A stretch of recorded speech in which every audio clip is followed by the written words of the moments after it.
Hello and welcome to the Sounds of Salisbury podcast. I've checked and my name is Alex. And I'm still Ellen. And we're here to bring you the sounds of the Salisbury music scene. And the voices of the community. So what, may I ask, have we got lined up for today's show? Well, I was actually going to ask you how you came up with the theme, because this week's all on you. Really? Yes. Oh dear, it's amazing what you forget nowadays, isn't it? Because we're getting old.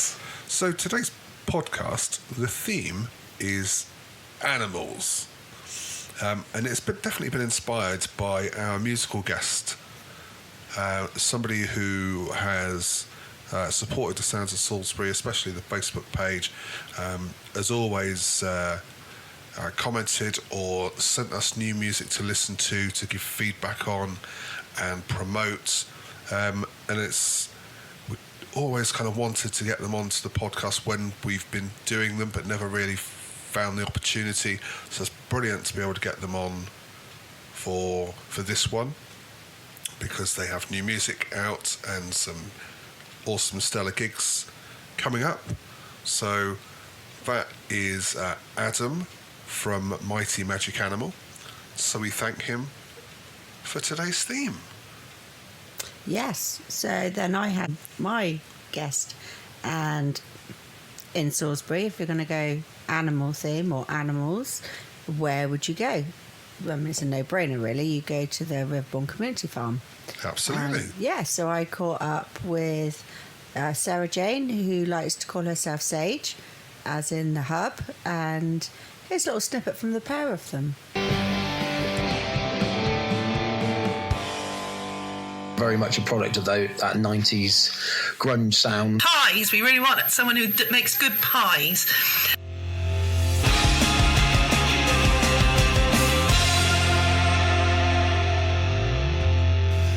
Sometimes this editing of podcasts is really quite difficult, because you'll get someone really interesting with so much to say, like Adam from Mighty Magic Animal. You guys spoke for 45 minutes, and arguably every second of that was podcast worthy.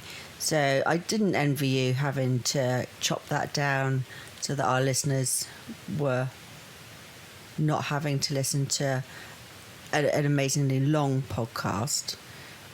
Yeah, it was a wonderful chat. Like I said, we've been trying to kind of just have the ability to chat for quite some time. So there was a lot to talk about and a lot to deliver to the listeners who might not have heard of Mighty Magic Animal before. So it was really, really great. And Adam's really knowledgeable about the Salisbury music scene, had a lot to say about lots of different things, but we needed to, I wanted to concentrate on him and the band, and so the first thing I said to him, as you would if you wanted to know more about it, was, how did the band get together? Well, let's find out. I'll give you the short version. And we used to be in a band when we were about 17, 18.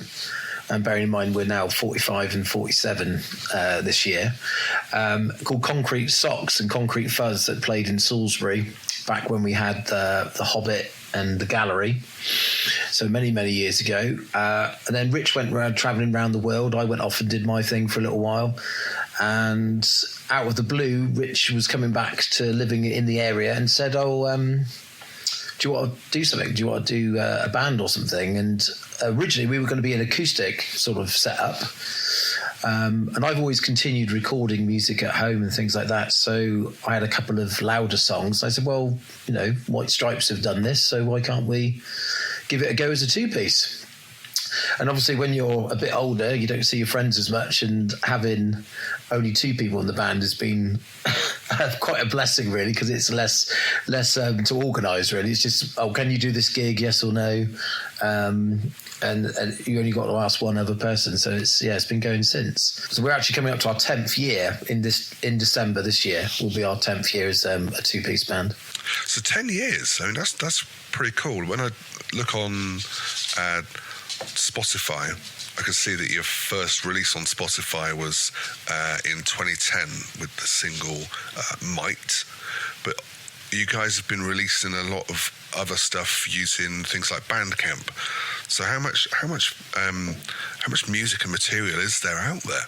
I'm trying to. Do you know what? We lose track ourselves. We haven't recorded a lot of music, really due to the costs. A lot of the gigs that we've been doing over the years have just been gigs that we've been added to because we've known someone or something like that. So they've not always been paying gigs. And we didn't start recording. I'm trying to think when we started recording. I started trying to record us myself because I've got a little bit of a recording studio sort of set up. But that wasn't very successful because my skill in mixing drums was really lacking. So we decided to record. We found a place in Southampton called Untapped Talent Studios. They did a really reasonable day rate. So when we record, we literally record everything in one day, which is a bit bonkers really, because if we're doing 3 songs, that's a lot to do in one day and try and get a decent recording out of it. But I think we've got in total probably about 20 odd songs recorded over the years, and some of those we don't play anymore. Some of them we sort of keep on the back bench of the subs bench of the set list. And I constantly write stuff. I'm always sort of doing something, whether it's for Mighty Magic Animal or other projects. So there's little bits and pieces that we've sort of jammed out in practices but not quite got into the set list yet. So you mentioned White Stripes there, and the only other sort of 2-piece band that I could think of other than the White Stripes was Royal Blood.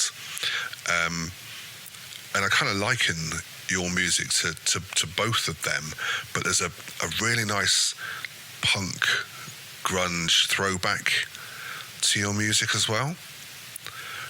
How do you, if you had to kind of just try and describe, I know it's really difficult, but if you had to kind of try and describe the sound, or even potentially even like the influences, that's probably better. So from the perspective of your music, what are the influences? Well, I suppose the easiest way is name check bands, really. I mean, Rich and I are very much a product of that 90s grunge sound. We were both into that sort of music. So, but on the other side, I was introduced to a lot of Sonic Youth and Fugazi and Dinosaur Jr., which we hope sort of bleeds into our music a little bit without us aping it too much. We're trying to sort of create our own sound from those influences. But yeah, a lot of those sort of bands, like the Jesus Lizard as well, is another one that I quite like. And I'm trying to think, not a huge amount of English punk music, I guess, although there are elements of that.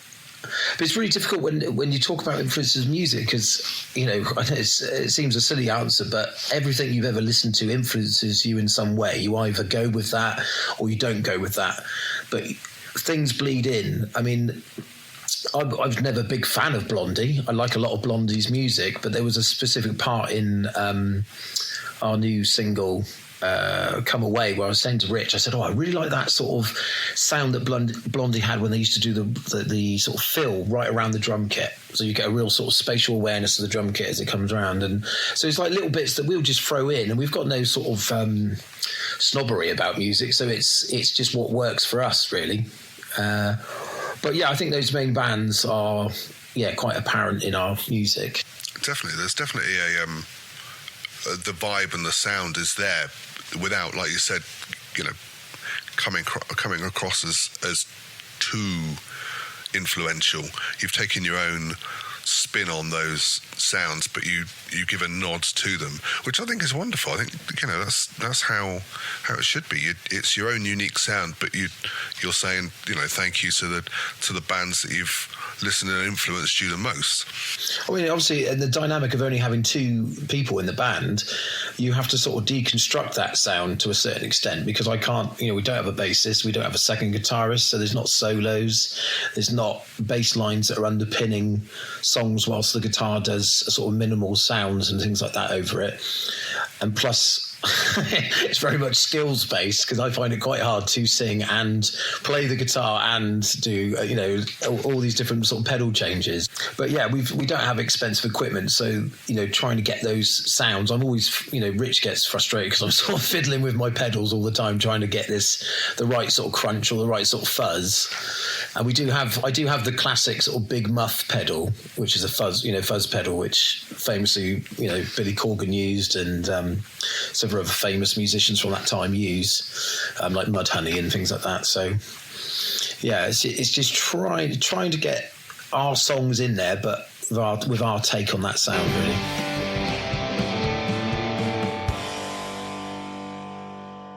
So you alluded to some new music a minute ago, and you have just released a new 3-song EP called Pseudo Beings. Tell us a little bit about your release. Pseudo Beings is 3 songs. It was actually originally 4 songs, but when we recorded, we decided to drop one of them due to just feeling it didn't quite work in the recording. But yeah, pseudo beings, it's a bit of a weird phrase. I think it is used occasionally in psychology, but the reason I called it that was pseudo beings is about social masking. Basically, people pretending to be something that they're not because they're either too anxious or worried about how they present, really. So they hide that by trying to be quote unquote normal sort of thing. And I suppose these lyrics are quite personal in a sense. So when, they're about relationships and toxicity in relationships sometimes, and being able to get through those elements and moving on through those. I don't really tend to write really abstract lyrics. There's a couple of our songs where the lyrics don't make much sense. But yeah, I prefer people to be able to understand what the song is about if they are one of those people who picks those out. I listened to the EP earlier today, and I have to say, I mean, I like all 3 of the songs, but Come Away, I really loved that. Really, really loved it. It's just got a really nice, excuse me, a really nice vibe and punky feel to it. I do feel as well that is a sound that is definitely resonating throughout Salisbury at the moment, the Salisbury music scene. There's a lot of punk influence through the Salisbury scene, and I know it's a small part of the influence of your music, but it's definitely something that's out there. I'm not quite sure why suddenly it's all just that seems to be the flavour of the month or whatever, but it's great to hear. It's great to hear so many acts, including yourselves, out there providing that sound for us. And speaking of being out there and providing that sound for us, and you mentioned about doing some gigs. I see you have quite a cool one coming up on the 2nd of March. We've been obviously when we release music, we try and sort of send it around to as many people as we can find that might play it, and we got in contact with a guy called Ian that works on Glastonbury FM, and he very kindly, who's probably going back about 6 years ago, played one of our songs, I think it was Guts, on his radio show.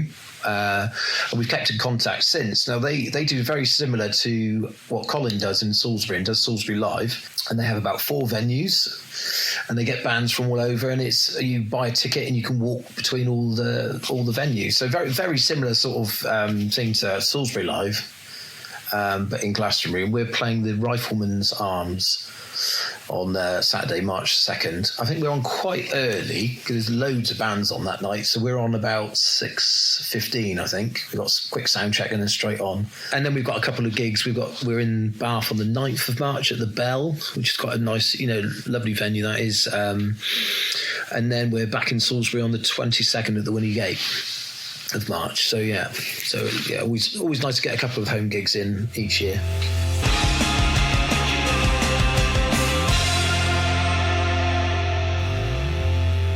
So that's not all you'll hear from Adam on this podcast today. We're going to catch up with him a little bit later on, and we talk about a little side project that he's got going. He's only been doing for, 15, 20, 30 odd years, potentially. He's been doing it for a long time, but it's well worth the wait. Well, I can't wait for that. I'm looking forward to it. But I think before that, we have to address the elephant in the room. Animals all the way. So, what is your top 10 this week, Alex? I'm intrigued. Boy. If listeners don't know, when we do these top 10s, I have literally no idea what Alex is going to say. So, go for Isn't it. that just like all of the time? Well, I can't read your mind. So go. I'm surprised people haven't been writing in or commenting saying, why on earth are you letting him do these stupid top 10s? Oh, they're my private messages. Don't Oh, are they? Yeah. But you still let me do it anyway. Yeah. How very bizarre. Okay, Loving well, wife. in that case, it's the top 10 you've all been waiting for. It's the top 10, my top 10 mighty magic animals. And at number 10, not really sure it's an animal, so a really good start. But seeing as we're close to St. Patrick's Day, I kind of figured it's magic. Leprechauns. Why are you laughing? Because I really wouldn't class a leprechaun as an animal. But it's magic. Yeah, magic, So I yes. just went with Animal, it. no. I just went with it. It's loosey-goosey. See? Animals. At number 10, that was leprechauns. At number 9, the chimera, which is a lion crossed with a snake. That's pretty cool. I've never heard of it. Yep. You've never heard of chimera? No.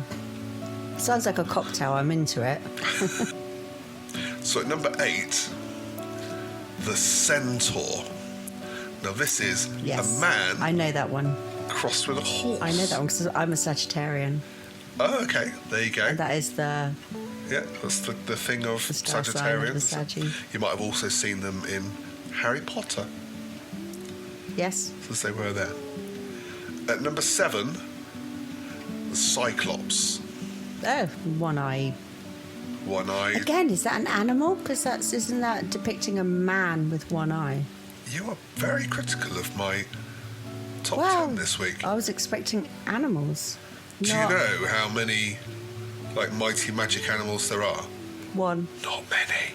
Oh no, there's 2 in the band. Even though they're called Mighty Magic Animal, there are 2 of them. Did you know that? I did know that. Ah, good. At number 6, and you have to bear with me because this one is slightly difficult to enunciate, the Acrabuamulum, or Acrabuamelu, sorry, Acrabuamelu. It's probably pronounced that utterly wrong, but that is a scorpion man. Okay. Yeah, you can probably smell what he's cooking a mile away, but it's all good. I didn't get that. I have no idea what that means. What's that mean? Scorpion Man, Scorpion King, The Rock, Dwayne Johnson. Oh, you cooking? Okay. Wow, this is a tough crowd. And I've had to sit through 4 hours of WWE and I still didn't get it. Carry on. Well done, Rhea Ripley. At number 5, you'll be pleased about this one because it's an actual animal. Oh, okay. Now, Finally. I should mythical, have just but given hey, you a top 5. the griffin Yes. From Harry Potter. from Harry Potter, if you say so. At number 4, this is a bit controversial, having it low down as number 4, Godzilla. I don't understand why you're laughing. You are offending people with your laughter. Please just carry on. Number 3, and they've already had a top 10, it's the dragons. Woo! Yeah, beautiful creature. Yep. At number 2, another Harry Potter entry, the Phoenix. Oh, another beautiful creature. Yep. Yes. Absolutely brilliant. I'd love one of those. You'd love one of them, would you? Yes, please. Okay. Let's see what we can do. But I think I'm going to want your number 1. Can I take a guess? No, Oh. not allowed to, because you will spoil the lead up to it. But there's only one, surely. And at number 1, the national animal of Scotland. Yes, you heard that correctly. The national animal of Scotland, the unicorn. I was very excited when we went to Scotland and I knew that their national animal was the unicorn because I really wanted to see one. I didn't. No, do you know why? Because they're not real. Because they're not real, which makes a mockery of his top 10, but I don't care because none of those are real. I know, and most of them aren't even animals. Tough crowd. Anyway, thank you very much for listening. That is my top 10 mighty magic animals. Doop, doop, doop. Okay, so should we go into something more serious now? And head over to the Riverbourne Community Farm. My first question to Sage was, what is a community farm? And here's what she said. Well, I guess it's a farm that's there for the community to get what they can out of it. I mean, that's a stupid, flippant answer, but it pretty much is exactly what it says on the tin. It was started, gosh, I think about 14 years ago now, nearly 15 years ago, by Ben Parker, who grew up on a farm in the Midlands, actually, and he wasn't very good at school, got kicked out, I think, when he was about 15, because all he wanted to do was work on his dad's farm. And he absolutely loved that and got a lot out of it, and actually ended up eventually leaving the farm and going into education and then into business, which he did quite well out of. But he always had it that he wanted one day, as he got older, and he is getting a bit old now, I shouldn't have said that out loud, but no, it's fine. That he wanted to start something like this that would benefit other young people who maybe aren't getting as much out of being stuck in a classroom and getting as much out of education as they could do. And so to be able to offer something that gave them the connection to farming and nature, which, you know, we've sort of lost a bit as farms have got bigger and more mechanised over the years, and just giving them, improving confidence and engaging them in education in a different way. So education has always been a huge part of what Riverbourne's community farm's always been about. But there is the other aspects of it, which is providing this lovely free-to-visit farm with lots of animals and a lovely cafe and shop, and putting on events and family events and music events and craft fairs and other things that we're planning for this year as well, for the community to enjoy. So it's a community space, it's an education centre, and also we provide volunteering opportunities for people. So that's probably a very long-winded answer to your question. So you mentioned volunteering. What can people expect if they sign up to help volunteer? I mean, we don't have as much as we used to have, because we used to have laying hens who, and so people used to volunteer to come and collect eggs and things. So things like that we haven't had for a while. Bird flu kind of knocked that on the head, unfortunately. But we do have people who come in and help us with animal feeding, come in and help us with events. We're always looking for people who would be confident enough to lead farm visits to schools who come in groups and have farm tours. So anyone who is interested in doing that, we do all the training and everything. That's a super nice little volunteering role, taking young children around and talking to them about all the animals and farming on a sort of one-off basis. So that's separate to the education we do on a weekly basis. So that kind of volunteering, yeah.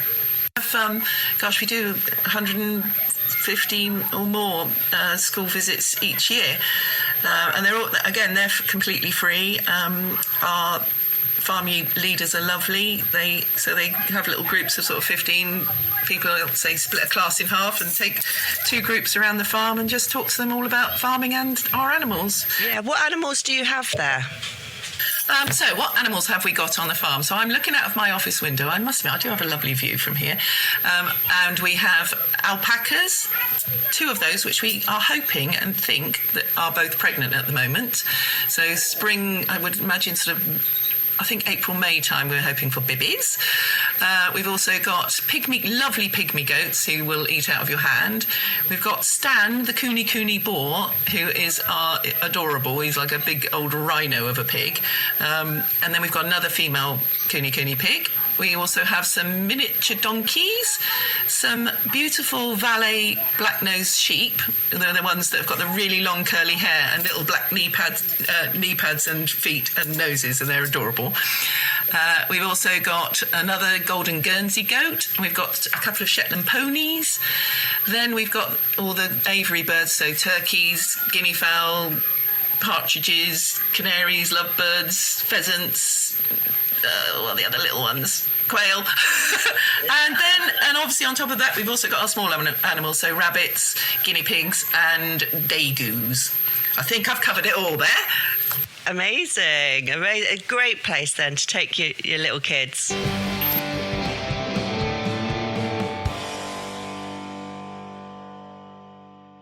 Well, one of the things we've always been really proud of, and we've said right from word go, that we always want it to be free to visit. And I think, to be fair, nowadays there are very few places that you can go for free with your family. And I know we're only open at the moment from 10 till 1, but, you could probably walk around the farmyard in half an hour or an hour and then go and have a cup of coffee and a bit of cake in the cafe. And probably that's enough for most kids. But the fact that it is free, I think, as I say, there's not a lot of places in Salisbury where you could come every day of the week if you wanted to. Yeah. And you have a nursery school as well, Giant Steps Day Nursery. Right, well, they're a partner business, so they have space on the farm, but the reason we were very keen to welcome them to the farm was that it very much fits in with our whole education ethos, in that we've got practically children on the farm from babies up to 18, 19 here, and then also we've got another partner business called Woodstock House, who work with young adults with mental health issues mainly, but they also have some space further up the lane. So it's education all the way through, and that's what we're really proud of, and it works brilliantly well. Yeah, perfect. Yeah, I looked at that Woodstock Therapeutic Community because that's also on your website. So that's another partner business, is it? They've got a site further up the lane. It's almost like a little mini version of us. They've got their own animals up there: alpacas, sheep, pigs, goats, donkeys, things like that, and chickens and stuff. So they are sort of a smaller version of us, but completely self-sufficient. And they're ring-fenced in their therapeutic education element rather than just open to the public. Well, I think that works perfectly. The other couple of things I saw on your website, farmers market. Oh, actually, that wasn't the website. That was on Facebook. Apologies. So you're hoping to bring in a monthly farmers market. Yeah, and I would like to use this as a sort of a little bit of a shout out, actually, because we've been wanting to start a farmers market here for a long time. It obviously completely fits in with what we do, but we are looking for local food producers to come and have a stand. We'd like to have it on the last Sunday of every month. We're starting on the 24th of March. It's going to be from sort of in the morning, 9 till 12, set up from 8 o'clock. But if there are any good local food producers out there who would like a stand, we're going to let them have the stand for free for the first one, and it's not going to be much. We're not going to charge a lot going forward anyway. But we'd really like the first one to go out with a bit of a bang and say, look, this is going to be great, because we do think it sort of fits in beautifully with what we do, but we're really keen to hear from any good local food producers. I've actually got a list here of what we're kind of looking for. So a good cheese producer, organic fruit and veg. We have got someone to do meat at the moment, but anyone who does fish or smoked fish type products, chutneys, jams, sauces, honey, bread, cakes, sweets and chocolates, pies. We really want someone who makes good pies. Flowers, plants, that kind of thing. So if anybody knows anybody who might be interested in having a stall at our first farmers market, and fingers crossed every month going forward, then please do email us. Our email address is on our website. Excellent. Well, we'll put a link to that on our website as well, so that people can contact you via our website. I'm definitely going to come down for the farmers market. I think it's definitely what Salisbury needs, to keep it local, to have the local local farmers and give them a place to sell their produce.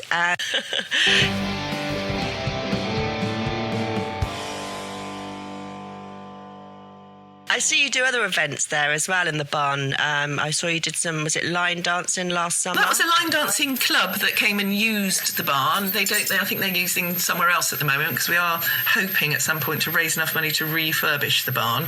We're not quite there yet, but then we will be looking to hold a lot more events in there. But we still are hoping to put some music events on in there. We'll still have at Easter, over the Easter school holidays, we will be doing our annual Easter egg hunt.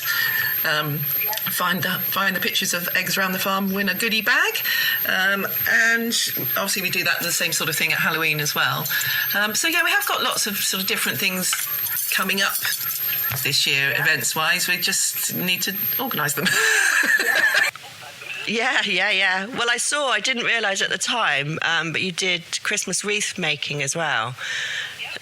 So please do that again this year, because I would definitely come along to that. And again, that's one of the things that's run by one of our wonderful volunteers, and she collects all the stuff and does all the sessions for us. That's Penny, and she's absolutely fantastic. See, the other thing, if people want to help donate, you've got on your website a donate option, and also you can donate when you come in. But you've got this thing now, Salisbury Community Lottery. I mean, that is the Salisbury Community Lottery, but they chose us as one, or we were allowed to be one of the potential charities to get a proportion of their takings from that. And if you enter the Salisbury Lottery, which is only £1 a week, you can nominate one of the charities on their website that your donation, or is it not? What your part of your money that you're paying for your ticket will go to that specific charity, and we're just one of many very good charities that are on that website. But it's just an easy way you could win 25,000 quid, you might not, but if you do, you're also helping a lot of good charities and good causes in Salisbury. So I would urge anyone to have a go at that. I certainly do it. I will be, because it's £1 a ticket, and it said 50p of that goes to your chosen charity then. So that's really good to know. Half of what you're giving is going to the charity.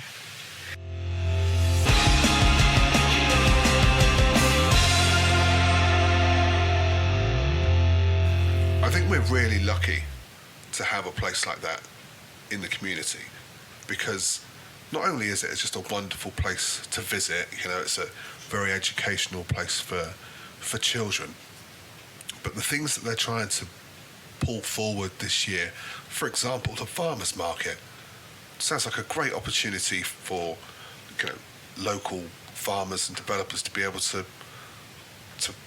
come into a community and sell their products. I think it's great for the local producers of food, but I think it's also great for us as local residents to be able to go along and buy potentially unusual, natural, homemade products, which, you can go to Tesco and you can go to Aldi and you can pick up your cheap products, but you're not helping your next door neighbour, you're not helping the local farmers, and you're not getting the quality of food in a lot of these places. I'm not saying all of them, because I know they promote themselves on, supplying local produce. But it's a great way of us as a community to stand by each other and go along and buy their produce. Exactly. And essentially that's what we're trying to do with the podcast, is just bring community together, whether it's the music community or the community in general, and open up avenues for people to be able to say what's going on, what they do, and help open them up to people that potentially don't know that they're already there.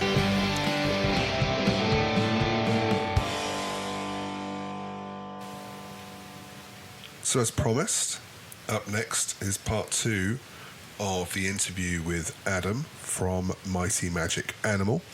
But here he was talking about a side project that he's been doing for quite some time. Some of you might have heard of it. It's called Finglebone. And here we go. Finglebone is quite a strange project, really. I mean, originally, and we're going back, I think I was probably about 14.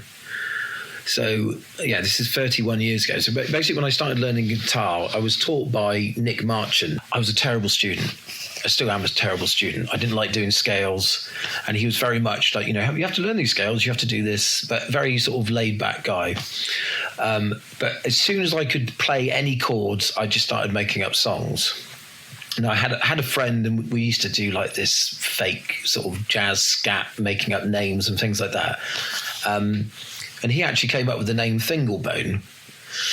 And we would just make, saying silly words and then adding to it and then taking away and things like that. And Finglebone came out of that. I guess maybe Fingal Glen down in Cornwall, there's a place called Fingal, something. Anyway, so that came about. So from about the age of 14, I would just record little bits. And we actually took a 4-track from our school, very naughty, and technically borrowed it. We did give it back. And I worked out how to use a 4-track. So as soon as I could do that, I was recording. I mean, previously to that, I would have 2 tape decks, and I would record on one tape and play it through that tape deck and then record it into the other. And then I'd have to compensate for tuning through the warping of the tapes. So effectively making a 4-track, but things like that. And I just wrote lots of little ditties, and, they started off quite basic. And as I learnt more chords and taught myself more bits and pieces, I would add percussion elements and stuff like that. And then I had a mate at school called James, and he was teaching himself how to play drums. And we'd just go up in his bedroom, which was like an attic room, and drive his parents mad because we would just write music upstairs. So on Bandcamp, I think our earliest release was Towers, and that was us sort of just recording bits and pieces. And it was actually reviewed in the Salisbury Journal by John Maple years ago when he used to do the Sounds of Salisbury. Was it called Sounds of Salisbury? His little bit in, I don't know, it was something like that in the journal. But anyway, he reviewed it, and it was, I had little samples of kung fu films in it, and I had an answer phone message that was left by one of my dad's mates on his phone that made me laugh, and it was just like a really weird pastiche of stuff, but the sort of real sort of middle ground was a real nod to Slint. So I don't know if you know the band Slint, Spiderland album, and Tweez, that sort of post-rock sound.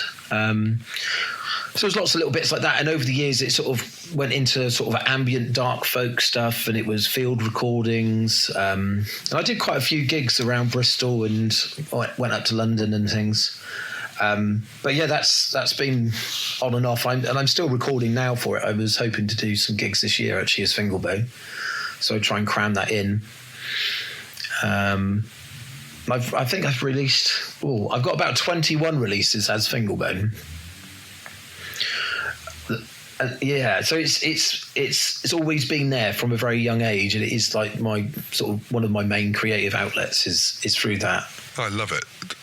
I listened to some of it today, and I suppose it depends which tracks you listen to, but I just got some. It was really, really mellow.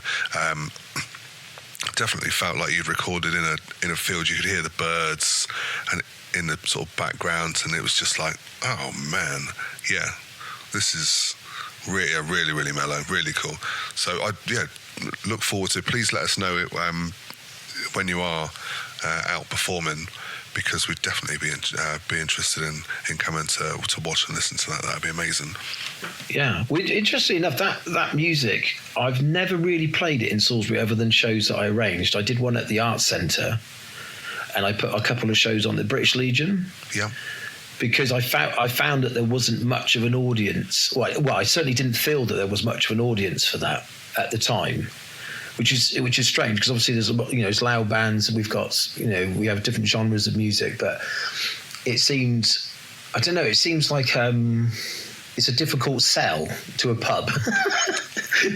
Yeah, I suppose. If you're to certain venues, if you sort of like, it's so sort of chilled out and mellow, and you sort of, you want an audience, like a captive audience, really, because you've got all those little nuanced sounds in it. But when we did the Arts Centre, we did the White Room, which was great. It's got those big windows that face out onto the grounds of the church. And we had a couple of acts from Bristol down as well, some electronic acts, and it worked really well. But I couldn't afford to rent the room, unfortunately. But yeah, I'm hoping to put on a show in Salisbury at some point. I've got a couple of people in and around Salisbury now that I've hooked up with. There's a guy called Chris Prosser and another guy called Simon Jones. So Simon Jones does vestigials and glass case tarantula, and Chris Prosser has been in loads of, I'm trying to think of all the names he's been under. 741 was the most recent electronic one he was doing, I think. But yeah, I suddenly discovered this little underground sort of set of people that were doing this music. So it's quite encouraging to maybe put on another show.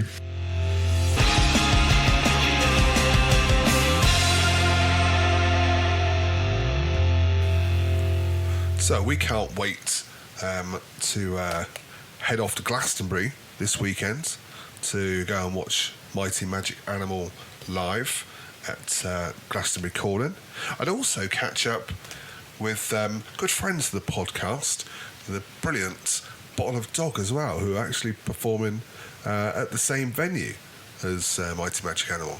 So it'd be great to catch up with all of them. I can't wait. I'm really excited. We are going to leave you now with their new release. And if you're a fan of White Stripe and if you're a fan of Green Day, I have to say I am of both. And I cannot wait to see this live at the weekend. But we'll leave you with their new song, Come Away.